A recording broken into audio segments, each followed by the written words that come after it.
ತುಂಬ ಡೇಸ್ ಆಯಿತು, ಯಾಕೆ ವೀಡಿಯೋಸ್ ಅಪ್ಲೋಡ್ ಮಾಡ್ತಾ ಇಲ್ಲ ಅಂತ ತುಂಬ ಜನ ಮೆಸೇಜ್ ಮಾಡ್ತಾ ಇದ್ದಾರೆ. ಸೊ ಅದಕ್ಕೆ ವೀಡಿಯೋಸ್ ಅಪ್ಲೋಡ್ ಮಾಡ್ತಾ ಇದ್ದೀನಿ. ಬ್ಯಾಂಕಿಗೆ ಬಂದಿದ್ದೀವಿ. ನಾನು BCom ಮಾಡಿ ಇದೇ ಬ್ಯಾಂಕಿಗೆ ಬರ್ತೀನಿ ಕೆಲಸ ಮಾಡೋಕ್ಕೆ. ಸೊ ರೊಟ್ಟಿ ಮಾಡ್ತಾ ಇದ್ದೀನಿ. ನನಗೆ ರೊಟ್ಟಿ ಮಾಡೋದಕ್ಕೆ ಬರೋದಿಲ್ಲ, ಬಟ್ ನಮ್ಮಮ್ಮ ಮಾಡಿಕೊಟ್ರೋ ರೊಟ್ಟಿನ ನಾನು ಬೇಯಿಸ್ತಾ ಇದ್ದೀನಿ. ನನಗೆ ರೊಟ್ಟಿ ಅಂದರೆ ತುಂಬ ಇಷ್ಟ. ಅದು ಜೋಳದ ರೊಟ್ಟಿ ಅಂದರೆ ಸಖತ್ ಇಷ್ಟ.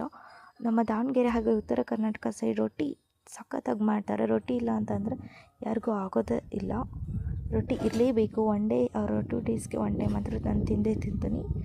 ಸೊ ರೊಟ್ಟಿ ಮಾಡ್ತಾ ಇದ್ದೀನಿ. ಇದಾದಮೇಲೆ ನನ್ನ ಫುಡ್ ಈ ಥರ ಇರುತ್ತೆ. ಡೈಲಿ ನಾನು ಈ ಥರ ತಿಂತೀನಿ. ಅಂದರೆ ಒಂದು ರೊಟ್ಟಿ, ಸ್ವಲ್ಪ ಪಲ್ಯ, ಹಾಕಿ ಸಲಾಡ್ಸ್.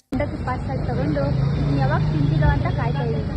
ಆಲ್ರೆಡಿ ಒಂದು ಪ್ಲೇಟ್ ತಿಂದಿದೆಯಲ್ಲ, ಇಲ್ಲೊಂದು ಪ್ಲೇಟು, ಮನೆಗೆ ಹೋದಾಗ ಒಂದು ಪ್ಲೇಟು, ಇಲ್ಲೊಂದು ಪ್ಲೇಟು.